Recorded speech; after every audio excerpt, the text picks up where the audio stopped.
దేవుని నామమునకు మహిమ కలుగును గాక. ఉదయకాల సమయంలో మరొక మిషనరీ గురించి మనము తెలుసుకొని దేవుని నామాన్ని మహింపరచుకుందాం. ఈ యొక్క మిషనరీ పేరు కాన్స్టంటైన్ జోసెఫ్ బెస్చి. ఈయన 1680 సంవత్సరంలో నవంబర్ 8వ తేదీన ఇటలీలోని మాంటువా జిల్లాలోని కాస్టిగ్లియోన్ డెల్లే స్టీవియర్ అనే ప్రాంతంలో జన్మించినారు. ఆయన ఒక మినిస్ట్రీ ప్రదేశం మనం చూసుకున్నట్లయితే మన భారతదేశంలో తమిళనాడు రాష్ట్రంలోని మదురై వంటి ప్రాంతంలోనికి ఆయన తన యొక్క మినిస్ట్రీ చేయడానికి వచ్చినారు. చిన్నతనం నుండి యవన దశ మనం చూసుకున్నట్లయితే మాంటువాలోని జెస్యూట్స్ హై స్కూల్లోని మాధ్యమిక విద్యను అభ్యసించాడు. ఇది వాక్చాతుర్యం, మానవీయ శాస్త్రాలు మరియు వ్యాకరణాన్ని బోధించింది ఒక బెస్సీకి. 1698లో జెస్యూట్ అయిన తర్వాత రవెన్నా మరియు బొలోగ్నాలో శిక్షణ పొంది ఉన్నాడు. 1701 నుండి 1703 వరకు బొలోగ్నాలో 3 సంవత్సరాల తత్వశాస్త్రం మరియు 1706 నుండి 1710 వరకు 4 సంవత్సరాలు వేదాంత శాస్త్రం అభ్యసించాడు. అతని అధ్యయనాలలో లాటిన్, ఫ్రెంచ్, పోర్చుగీస్, గ్రీకు మరియు హిబ్రూ వంటి భాషలు కూడా ఆయన ఎంతగానో నేర్చుకున్నారు. అతను 1709లో పూజారిగా నియమితుడయ్యాడు. భారతదేశం నుండి ఇటలీకి తిరిగి వచ్చిన జెస్యూట్లు భారతదేశంలో చేసిన పని గురించి విన్న ఈ యొక్క కాన్స్టంటైన్ జోసెఫ్ బెస్చి భారతదేశానికి రావాలని ఆసక్తి చూపాడు. తన పై అధికారుల నుండి అనుమతిని పొందుకున్నాడు. భారతదేశానికి రావడానికి లిస్బన్ నుండి నౌకాయానం చేస్తూ అతను అక్టోబర్ 1710లో గోవా చేరుకున్నాడు. అక్కడి నుండి వెంటనే దక్షిణ భారతదేశానికి వెళ్ళాడు. అతడు మే 1711లో మదురై చేరుకున్నాడు. తన జీవితంలో మినిస్ట్రీలో డిఫికల్టీస్ ఎక్స్పీరియన్స్ మనం చూసుకున్నట్లయితే తన జీవితంలో మరియు తన మిషనరీ పనిలో స్థానిక తమిళుల జీవన శైలిని స్వీకరించాడు. ఉదాహరణకు అతను సాధారణంగా సన్యాసి ధరించే కాషాయ రంగు వస్త్రాన్ని స్వీకరించాడు. తమిళ భాష నేర్చుకోవడానికి తిరునల్వేలి, రామనాథపురం, తంజావూరు మరియు మదురై వంటి అనేక ముఖ్యమైన కేంద్రాలను సందర్శించాడు. అతను సంస్కృతం మరియు తెలుగు కూడా అభ్యసించాడు.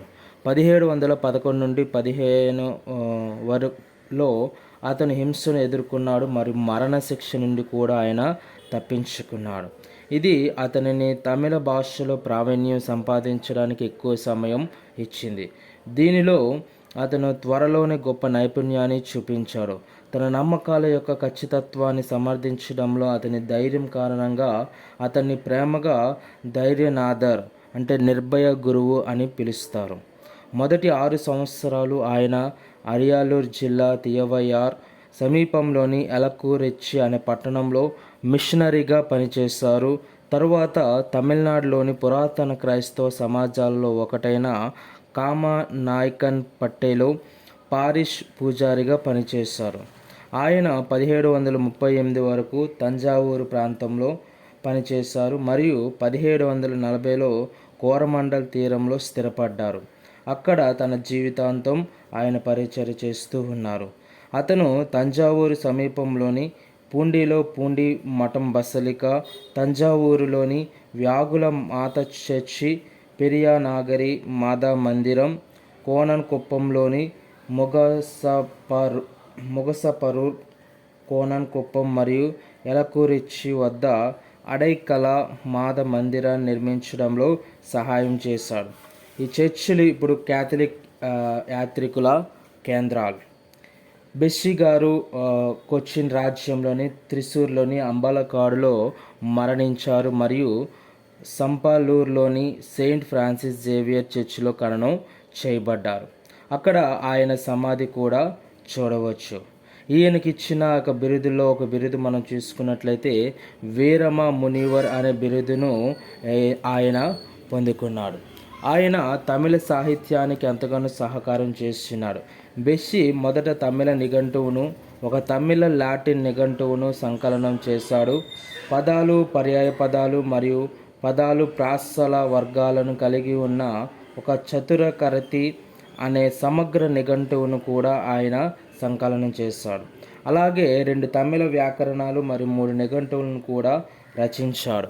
అతను తిరువల్లవర్ యొక్క ఇతిహాస కావ్యమైన తిరుక్కురల్ను లాటిన్లో అనువదించి వివరించాడు.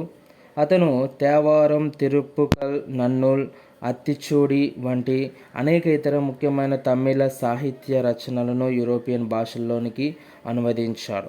సాహిత్య తమిళ వ్యాకరణ రచనను కంపోజ్ చేయడంతో పాటు అతను తమిళం కోసం ఒక వ్యాకరణాన్ని కూడా రాశాడు. ఇది కొన్ని సమయాల్లో ఆయనను తమిళ గద్య పితామహుడుగా పేర్కొనడానికి దారితీసింది. ఆయన రాసిన అతిపెద్ద కవిత రచన తెంబవాణి. ఇది 3615 చరణాలతో సెయింట్ జోసెఫ్ జీవితం మరియు మోక్ష చరిత్రను వివరిస్తుంది. అకాడమీ ఆఫ్ పోయట్స్లో ఇది ఒక క్లాసిక్గా ఆమోదించబడింది మరియు వారి ఆమోదం పొందింది మరియు కవికి వీరమ మునివర్ అని బిరుదు ఇవ్వబడింది. ఇంకను తమిళంలో అనేక రచనలు రచించారు.